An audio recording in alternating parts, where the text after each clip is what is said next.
இனிமே நான் வேலைக்கு வரலன்னு முடிவு பண்ணிருக்கேன். ஏன் சௌந்தர்யா, இப்பதானே நீ நல்லா ஒர்க் பண்ணிட்டு இருக்க, அப்புறம் என்ன?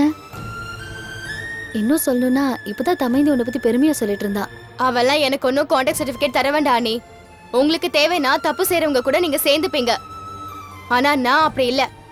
என்னால அவங்கள மறக்கவும் முடியாது, என்னைக்கும் மன்னிக்கவும் முடியாது. ஏன் சௌந்தர்யா, தப்பு பண்ணவங்க எனக்கு தெரிஞ்சவே கூடாதா? நீ இப்படி இருக்கிறது கொஞ்சம் கூட சரியில்லை சௌந்தர்யா. இந்த உலகத்துல தப்பு பண்ணாதவங்க யாரு இருக்காங்க சொல்லு? எங்க குடும்பத்தையே விட்டுட்டு பல வருஷமா காணாம போனவர் எங்க அப்பா. அவரும் தப்பு பண்ணவர் தானே. அதெல்லாம் எங்க அம்மா மன்னிக்கலையா? அதே மாதிரி உங்க அண்ணனும் தப்பு பண்ணவர் தானே. அவரை நான் மன்னிக்கலையா? அப்படிலாம் அட்ஜஸ்ட் பண்ணி இருக்கிறதுனால தானே இப்ப ஒன்னா இருக்க முடியுது. அதுக்காக நான் தமைந்தி பண்ணதெல்லாம் நியாயம்னு சொல்லல. அவ பண்ணது கூட தப்புதான். ஆனா அத மன்னிக்கிறது தானே நமக்கு பெருந்தன்மை. சரி, இப்ப சொல்லு, எதுக்காக வேலைக்கு வரமாட்டேன்னு சொல்ற? சொத்துல பங்கு கேட்டதால தானே நீங்க உட்கார வச்சிருக்கீங்க. நான் கேட்ட மாதிரியே சொத்தை பிரிச்சு கொடுக்க சொல்லிடுங்க அண்ணி. அத வச்சு நாங்க ஏதாவது பண்ணிக்கிறோம். நான் இங்க வேலைக்கு வரதால உங்களுக்கு சங்கடம், பிரேம் அண்ணனுக்கு சங்கடம், ஏன் அந்த தமைந்தி கூட சங்கடமா தானே இருக்கு. எதுக்காக நான் உங்க எல்லாரையும் கஷ்டப்படுத்தணும் சொல்லுங்க? எங்க வழியை நாங்க பாத்துட்டு போய்க்கிறோம், யாருக்கும் தொந்தரவு வேண்டாம். என்ன நீ பாக்குறீங்க? இது நான் மட்டும் எடுக்கிற முடிவு இல்ல. கல்கி, பிரேம், பாட்டி எல்லாரும் சேர்ந்து முடிவெடுக்கணும். சரி, முடிவை சீக்கிரமா எடுக்க சொல்லுங்க. இல்லனா நான் வேற மாதிரி முடிவெடுக்க வேண்டியது இருக்கும்.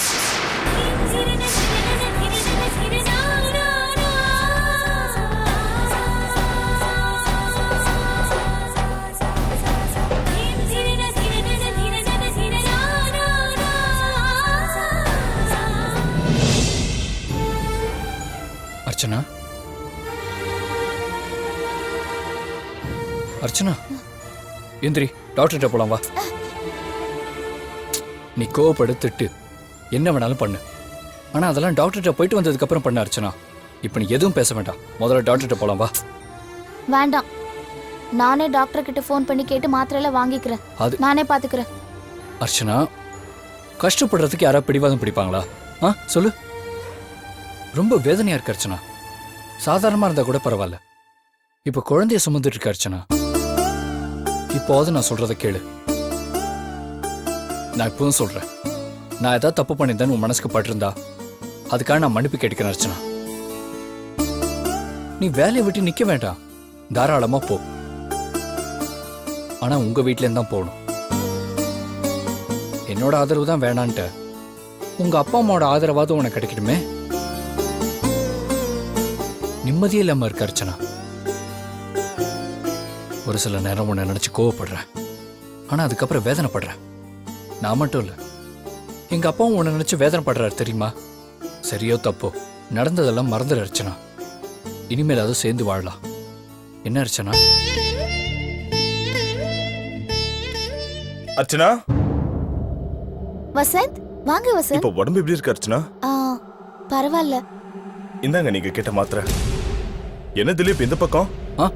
இல்ல, அது வந்து இல்ல, வேலை விஷயமா ஏதோ டவுட் கேட்க வந்தாரு. அவங்களே உடம்பு சரியில்லாம இருக்காங்க, அவங்களே தொந்தரவு பண்றீங்க. போங்க சார், ஃபர்ஸ்ட் ஆபீஸ் போங்க. இல்லங்க, அவங்களுக்கு உடம்பு சரியில்லைன்னு தான். அதை பார்க்க தான் நாங்க இருக்கோம். நாங்க பத்திரமா பார்த்துப்போம். நீங்க ஃபர்ஸ்ட் ஆபீஸ் போங்க. அர்ச்சனா, உங்களுக்கு ஹெல்ப் பண்ண இந்த ஆயாவை ஏற்பாடு பண்ணிருக்காரு எம்டி. ஆயா, நான் மாத்திரை சாப்பிடணும். எனக்கு டிஃபன் ரெடி பண்றீங்களா? சரிம்மா, நான் ரெடி பண்றேன். அர்ச்சனா, உங்களுக்கு ஏதாவது ஹெல்ப் வேணும்னா உடனே கால் பண்ணுங்க, நான் வரேன்.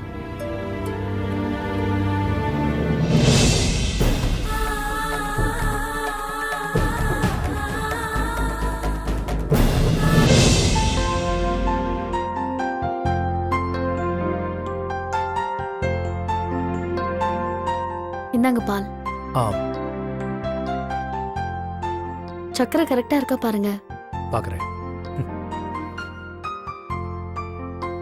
ம் சரியா இருக்கா? என்ன மறுபடியும் வேதாளம் முருங்கை மரத்துல ஏறிடுச்சு போல இருக்கு. ஏன் சக்தி, அவளுக்கு வேற சிந்தனையே வராதா? நானும் ஏதோ கோவத்துல பேசுறான்னு நினைச்சிட்டு இருக்கேன். இப்ப நிஜமாவே சொத்தை பிரிக்க சொல்ற? என்ன சக்தி, ஏதாவது பேசினாடா? ஆமாங்க, நானும் தமையந்தியும் பேசிட்டு இருந்தோம். அப்பதான் அவ வந்தா. இனிமே நான் வேலைக்கெல்லாம் வரமாட்டேன், சொத்தை பிரிச்சு கொடுங்கன்னு கேக்குறாங்க. அவ வேலைக்கு வராம இருந்தாலே போதும், அதுக்காக அவ என்ன கேட்டாலும் கொடுத்துடலாம். ஆபீஸ்ல இருக்கிற நிம்மதியே போயிடுது. கொஞ்சம் கூட மரியாதையே இல்ல. என்ன பேசுறதுன்னு கூட தெரியாம பேசுறா. மேனேஜர் கிட்ட சத்தம் போடுறா. இதெல்லாம் என்ன? தமயந்திய வர சொல்லு. அதே மாதிரி மௌலியும் சௌந்தர்யாவையும் வர சொல்லு. எப்படி பிரிக்கணுமோ அப்படி பிரிச்சு கொடுத்துடலாம். ஆனா அதுக்கப்புறம் அவ என் மூஞ்சிலேயே முழிக்க கூடாது. பிரேம், வேண்டாம். இப்படி பேசுறது சரியில்லை. சௌந்தர்யா நம்ம கூட பிறந்தவன். அவ நம்மளை விட்டு எங்க போவா? அந்த எண்ணம் அவளுக்கு இருக்கா? அப்படி இருந்திருந்தா இப்படியெல்லாம் நடந்துக்குவாளா?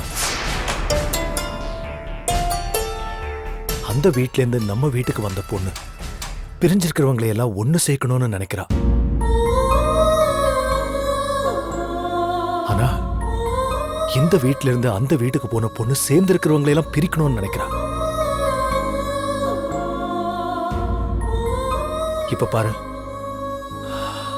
அர்ச்சனா ஒரு பக்கம், அத்தையும் மாமாவும் ஒரு பக்கம். இதெல்லாம் நடந்தது அவளால தானே.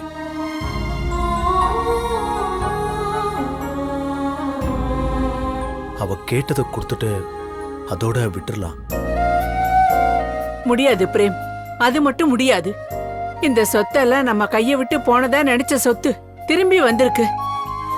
என் உயிரே போனாலும் சரி, இதை பிரிக்க முடியாது. இதை தவிர அவளுக்கு வேற என்ன வேணாலும் கொடுத்துரு. ஆபீஸ்ல கலாட்டா பண்ணிட்டு இருக்காளே பாட்டி. ஏன் பாட்டி, அவ கேக்குறத நம்ம கொடுத்துடலாமே. அப்போவாவது அவ சந்தோஷமா இருக்கட்டுமே. சொத்தை பிரிச்சு கொடுத்துட்டா அவ சந்தோஷமாயிருவாளா? குழந்தைய பத்தின ஏக்கம் அவ மனசுக்குள்ள இருக்கிற வரைக்கும் அவளுக்கு சந்தோஷமே இருக்காது. சொத்தை பிரிச்சா என்ன ஆகும்? அதை வித்து பணமாக்குவா.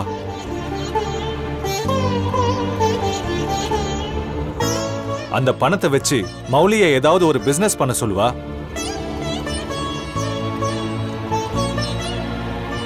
இப்ப இருக்கிற மனநிலைமையில அவரால என்ன பண்ண முடியும்?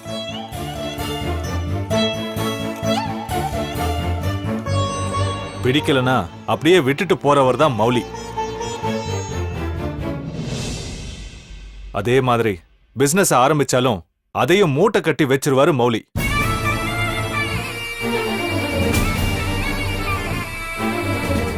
அப்ப சௌந்தர்யா மறுபடியும் நம்ம வீட்டுக்கு வந்துதான் கண்ணை கசிக்கிட்டு நிப்பா.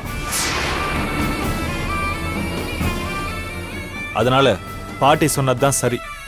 இப்ப இல்ல, எப்பவுமே இந்த சொத்தை பிரிக்க கூடாது. நம்ம சொத்தும் பிரியக்கூடாது, நம்ம சொந்த பந்தமும் பிரியக்கூடாது. ஹலோ சக்தி, இப்ப அவ பேசுற பேச்செல்லாம் நீ கேட்க கூடாது.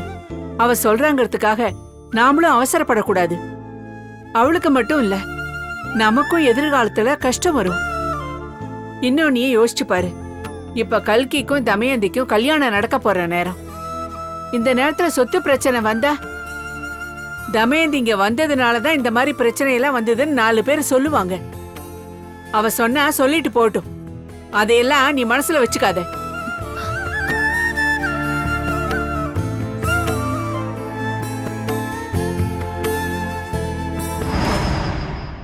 என்னங்க, இன்னைக்கு ஆபீஸ்ல அன்னிக்கிட்ட பேசினேங்க. இனிமே ஆபீஸ்க்கு நான் வரல, அதுக்கு பதிலா எனக்கு சேர வேண்டிய சொத்து பிரிச்சு கொடுங்கன்னு கேட்டேன். பாட்டி கிட்ட கேட்டு முடிவெடுக்கிறேன்னு சொன்னாங்க. அநேகமா இந்த தடவை அப்படி பண்ணிடுவாங்கன்னு நினைக்கிறேன். அப்படி வந்தா நம்மளோட கஷ்டம் எல்லாம் போயிடும் இல்லைங்க. இந்த சொத்து விஷயத்தை பற்றி நம்ம நிறைய பேசிட்டோம் சௌந்தர்யா. அதை கேட்டு நானும் உன் கூட வந்தேன், நிறையவும் பேசினேன். எல்லாம் சரி, அதையெல்லாம் உனக்காக பண்ணனே தவிர தனிப்பட்ட முறையில் எனக்கு அதில் சங்கடம் இருக்கு. பணமோ சொத்தோ வேணும்னு கேட்டிருந்தா என் அப்பா கிட்டே கேட்டிருப்பேன். அவர் கொடுக்கும்போது நான் தான் வேண்டான்னு சொன்னேன். ஆனால் இது உன் சம்மந்தப்பட்ட சொத்துன்றதுனால எனக்கு தயக்கமாக இருக்கு. சரிங்க, நீங்க தயங்குறீங்க. ஆனா அவங்களுக்கு அந்த மாதிரி ஒரு எண்ணமே இல்லையேங்க. அப்படி பெருந்தன்மையா நினைக்கிறவங்க உங்களை எதுக்குங்க வேலையை விட்டு எடுக்கணும்? கல்கிக்கு எப்படி எல்லாம் உரிமையை கொடுத்திருக்காங்க. அப்படி என்ன அவர் அந்த கம்பெனிக்காக உழைச்சாரு? இல்லல்ல, கல்கி என் அண்ணன் தான். ஆனாலும் அவரையும் நினைக்க தோணுதுல்ல.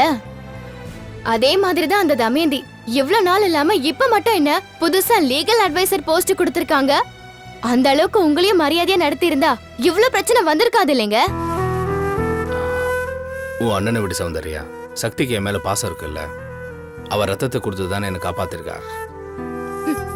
ஆமா, அத மட்டும் ரொம்ப முக்கியமா நினைக்காதீங்க. அது சாதாரணமா எல்லாரும் பண்ற உதவிதான். ஏன் உங்க அப்பாக்கு நீங்க ரத்தம் கொடுக்கலையா? அதே மாதிரி திலீப்போட அம்மாக்கு அர்ச்சனா ரத்தம் கொடுக்கலையா? அண்ணி இல்ல, அந்த இடத்துல யாரா இருந்தாலும் அப்படிதான் பண்ணிருப்பாங்க. இந்த விஷயத்துல என்ன தடுக்காதீங்க, நான் பாத்துக்கிறேன்.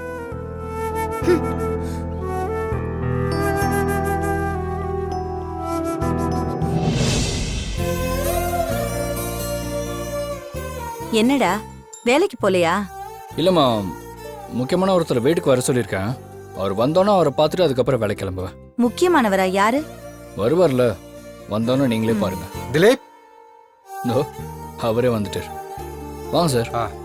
சார், இவங்க என் அம்மா. வணக்கம்மா. அம்மா, போய் காஃபி போட்டு சரி. கொண்டு வாங்க. சார் உட்காருங்க. ஏன் திலீப், எங்க ஆபீஸ்க்கே வந்திருக்கலாமே. வரேன் சார், உங்க வீடு பக்கத்துல தானே இருக்கு, அதனால தான் இங்கேயே வர சொல்றேன். ஓஹோ, சொல்லுங்க, என்ன விஷயம்? என் மனைவி கிட்ட இருந்து நீங்க டைவர்ஸ் வாங்கி தரணும். என்ன திடீர்னு இப்படி ஒரு முடிவுக்கு வந்திருக்கீங்க? இல்ல, காஃபி சாப்பிடுங்க. இது திடீர்னு முடிவு பண்ணதில்ல சார். ஆ, ரொம்ப நாள் யோசிச்சு தான் நான் இந்த முடிவு எடுத்திருக்கேன். எதுக்காகனா அவ்வளோ பிரச்சனையா இருக்கு சார். அர்ச்சனா விஷயத்துல எங்க அம்மா சில தவறுகள் பண்ணாங்க. இப்போ அதெல்லாம் மறந்துட்டு நல்லபடியா இருக்காங்க. ஆனா அவ அதெல்லாம் இன்னும் மனசுல வச்சுக்கிட்டு பிடிவாதமாவே இருக்கா சார், வரமாட்டேங்கிறா. அது மட்டும் இல்லாம என்னை கேவலப்படுத்தணுங்கிறதுக்காகவே என்னோட ஆஃபீஸ்ல இருந்து வேலை சேர்ந்திருக்கா சார். எங்க எம்டி கிட்டையும் மற்றவங்க கிட்டையும் எனக்கு என் வீட்டுக்காருக்கும் ஒத்து போல 2 பேரும் பிரிஞ்சு வாழ்றோன்னு சொல்லியிருக்கா. அந்த ஆஃபீஸில் இருக்கிற எனக்கு எப்படி சார் இருக்கும்? நானே அப்பாவும் இது சம்மந்தமா அவள் வீட்டுக்கெல்லாம் போயிருக்கோம். பல தடவை பேசியும் பார்த்துருக்கோம். ஆனால் நாங்கள் சொல்கிறது அவள் கேட்குற மாதிரியே இல்லை. விவாகரத்து பண்ண போறேன்னு கூட சொல்லி பார்த்துட்டேன். தாராளமாக பண்ணிக்கணும்னு என்கிட்டயே சொல்கிறேன் சார். எங்கள் அப்பா கிட்டையும் சொல்லி அமைச்சிருக்கா. இப்படியெல்லாம் அவள் பண்ணுறான்னா என் கூட வாழ்கிறதுக்கு அவளுக்கு விருப்பம் இல்லைன்னு தானே சார் அர்த்தம். அதான் நானே இந்த முடிவு எடுத்துட்டேன். திலீப், நீங்க எனக்கு பழக்கம்ன்றதுக்காக சொல்றேன். இது உங்க மனைவி உங்க வீட்டுக்கு வரலங்கிறதுக்காக எடுத்த முடிவு தானே? ஆமாம் சார். ஒருவேளை உங்க வீட்டுக்கு வந்துட்டா? இல்லை சார், அவள் நிச்சயமாக வரமாட்டான். திலீப், இந்துக்களோட திருமண சட்டங்கள்ல நிறைய விதிகள் இருக்கு. சாதாரண திருமண வயசுக்கு வந்தவங்க சில சாட்சிகளோட கோயில்லையோ ரிஜிஸ்டர் ஆஃபீஸ்லையோ கல்யாணம் பண்ணிக்கலாம். அதுக்கெல்லாம் பெரிய கட்டுப்பாடு இல்லை. ஆனா டைவர்ஸுங்கிறது அவ்வளவு சாதாரணமா கிடைக்காது. சட்டம் எப்பவுமே தம்பதிகளை பிரிக்க ஆசைப்படுறது இல்ல. முடிஞ்ச வரைக்கும் அவங்கள ஒண்ணு சேர்த்து வைக்க தான் பாக்குது. விவாகரத்துக்கான காரணங்கள் சரியா இருக்கணும். சும்மா கோவப்படுறாங்க, உங்க வீட்டுக்கு வரமாட்டேங்கிறாங்க, உங்க ஆபீஸ்க்கு வந்து வேலைக்கு சேர்ந்துட்டாங்க அப்படிங்கிற காரணத்துக்கெல்லாம் டைவர்ஸ் கண்டிப்பா கிடைக்காது, கேட்கவும் முடியாது. அவளுக்கு சேர்ந்து வாழ விருப்பம் இல்லை சார். இத கோர்ட்ல வந்து சொல்லுவாங்களா? நிச்சயமா சொல்லுவா சார். அப்படி சொல்றதா இருந்தா கண்டிப்பா முயற்சி பண்ணி பார்ப்போம். ஒருவேளை அவங்க முடியாதுங்கிற பட்சத்துல வேற வலுவான காரணங்கள் இருந்தாதான் நம்ம ஜெயிக்க முடியும். எதுக்கும் உங்க மனைவிக்கு ஒரு நோட்டீஸ் அனுப்பி பார்ப்போம். நீங்க நாளைக்கு ஆபீஸ் வந்து பாருங்க. Okay sir. சார், அப்பா வணக்கம் சார். வணக்கம். சரி திலீப், நான் சொன்ன மாதிரி நீங்க நாளைக்கு ஆபீஸ் வந்து பாருங்க, மத்த எல்லாம் அங்க பேசிக்கலாம். Okay, sir. வரமா? வாங்க. வரேன் சார்.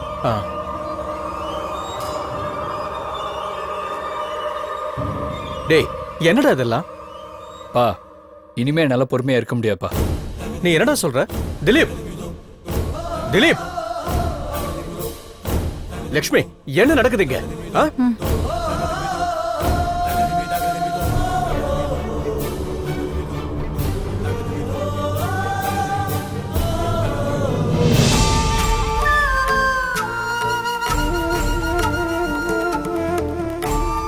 வக்கீல் சார், சொல்லுங்க. ஒரு நிமிஷம். என்ன விஷயம்? ஆ, என்ன திடீர்னு வீட்டுக்கு வந்தீங்க? திலீப் எனக்கு ஃபோன் பண்ணியிருந்தாரு. நான் ஆபீஸ் கிளம்பிட்டு இருந்தேன். போற வழியில பார்த்துட்டு போலான்னு வந்தேன். கொஞ்ச நேரத்துக்கு முன்னாடி வந்திருந்தேன்னா நான் வீட்லயே பேசியிருப்பேன். இது வரைக்கும் 2-3 தடவை விவாகரத்தை பத்தி பேசினா சார். ஆனா இவ்வளவு சீரியஸா இருப்பான்னு நினைக்கல சார். தயவு செஞ்சு அவன் சொன்ன மாதிரி பண்ணிடாதீங்க சார். ஒரு குடும்பத்தை பிரிச்ச பாவம் உங்களுக்கு வர வேண்டாம் சார். எனக்கு அந்த என்ன இல்லைங்க. இருந்தாலும் என்ன காரணம் தெரிஞ்சுட்டு போலாம் தான் வந்தேன். என்ன காரணம் சொல்லி உங்களை விவாகரத்தை வாங்கி தர சொன்னா? அவங்களோட மனைவி வாழ வரமாட்டாங்களாம். அதோட அவங்களோட ஆபீஸ்ல வேலைக்கு சேர்ந்து அவரை ரொம்ப தொல்லை பண்றாங்களாம். இதெல்லாம் சொன்னா சரி, ஆனா ஒரு முக்கியமான விஷயத்த சொல்லாம விட்டுட்டானே சார். அவன் மனைவி இப்ப கர்ப்பமா இருக்கா சார். இதை அவர் சொல்லவே இல்லையே. சார், சொல்றேன்னு தப்பா நினைக்காதீங்க சார். இப்ப என் பையன் பண்றது எல்லாமே அவன் மேல இருக்கிற கோபத்துல பண்றான் சார். அதுக்காக அந்த பொண்ணு பண்றது சரின்னு நான் சொல்ல மாட்டேன். அவளும் தப்புதான் பண்றா. ஆனாலும் அவளால பிரிஞ்சு வாழ முடியாது சார். இவ்வளவுக்கு அந்த கல்யாணம் நாங்களா பார்த்து முடிவு பண்ணல சார். அவங்க 2 பேரும் சேர்ந்துதான் முடிவு எடுத்தாங்க சார். அவங்க கல்யாணத்துக்கு கூட நானும் என் மனைவியே போகல சார். அவங்க 2 பேரோட கல்யாணத்தை நடத்தி வச்சதே அர்ச்சனாவோட அக்கா தான் சார். இந்த விஷயம் அவங்களுக்கு தெரிஞ்சா ரொம்பவும் சங்கடப்படுவாங்க சார். வழக்கமா எல்லா குடும்பத்திலும் நடக்கிற பிரச்சனை தானே சார் இது. அவங்க 2 பேரும் தனியா சந்திச்சு மனம் விட்டு பேசினாங்கன்னா எல்லாமே சரியாயிடும் சார். ஆனா அதுக்கான சூழ்நிலை அமையல, அவ்வளவுதான். ஏற்கனவே கொஞ்ச நாளைக்கு முன்னால எங்க மேல கோபத்துல இருந்த பொண்ணு அவ போலியான கையெழுத்து போட்டு 2 பேருக்கும் 2 விவாகரத்து நோட்டீஸ் அனுப்புனாங்க. அதுவே 2 குடும்பங்கள்லயும் பெரிய சங்கடம் ஆயிடுச்சு சார். உங்ககிட்ட இவ்வளவு பேசுறானே, இவன் போய் அந்த பொண்ணை பார்க்காம இருக்கான். இப்ப அந்த பொண்ணு எங்க தெரியுமா தங்கியிருக்கா? திலீப்போட ஆபீஸ் கெஸ்ட் ஹவுஸ்ல அவகிட்ட பேசிக்கிட்டு இருக்கான். இவன் சொல்றத அவ கேட்க மாட்டேங்கிறா. அதனாலதான் அவன் உங்ககிட்ட இப்படி பேசுறான். அவ மட்டும் சரின்னு சொல்லிட்டானா அப்பவே திலீப்போட மனசு மாறிடும் சார். நீங்க சொன்ன மாதிரி விவாகரத்து அவ்வளவு சீக்கிரம் கிடைக்காது சார். அந்த பொண்ணு அதுக்கு சம்மதிக்க மாட்டா. இப்ப நீங்க நோட்டீஸ் அனுப்புனீங்கன்னா அது அவங்க வீட்டுல இருக்கிறவங்களுக்கு தெரிய வரும். இது வரைக்கும் எங்க மேல நல்ல மரியாதை வச்சிருக்காங்க சார். இந்த நோட்டீஸ் மூலமா அந்த மரியாதையை கெடுத்துட வேண்டாம் சார். தயவு செஞ்சு நீங்க நோட்டீஸ் அனுப்ப வேண்டாம் சார். அதுக்கு பதிலா திலீப்பை கூப்பிட்டு புத்திமதி சொல்லுங்க சார். அது போதும் சார். சரிங்க, நீங்க சொன்ன மாதிரியே நான் பண்றேன். ரொம்ப தேங்க்ஸ் சார். பரவாயில்ல சார், நான் வரேன். வாங்க சார்.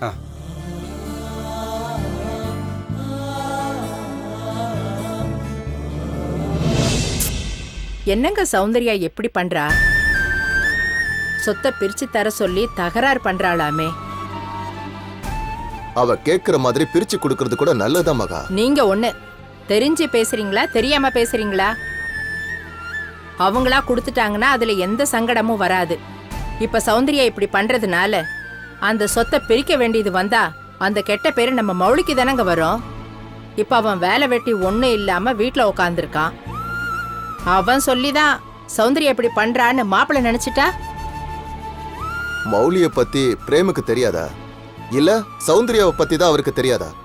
இன்னொரு விஷயத்த புரிஞ்சுக்க மகா. என்னதான் நீயோ நானோ மத்தவங்களோ புத்திமதி சொல்றதை விட மௌலி சொல்றதா சரி. அவன் தான் அவளுக்கு நல்லது எது கெட்டது எதுன்னு சொல்ல முடியும். ஆனா எதுவும் பேசாம மௌலி அமைதியாத்தானே இருக்கான். நீ சொன்ன மாதிரி மௌலிய பத்தி பிரேம் தப்பா நினைச்சாலும் அந்த சங்கடத்தை மௌலி ஏத்துக்கத்தான் வேணும். அவங்க 2 பேருக்காக அந்த சொத்தை பிரிக்க முடியாதுப்பா.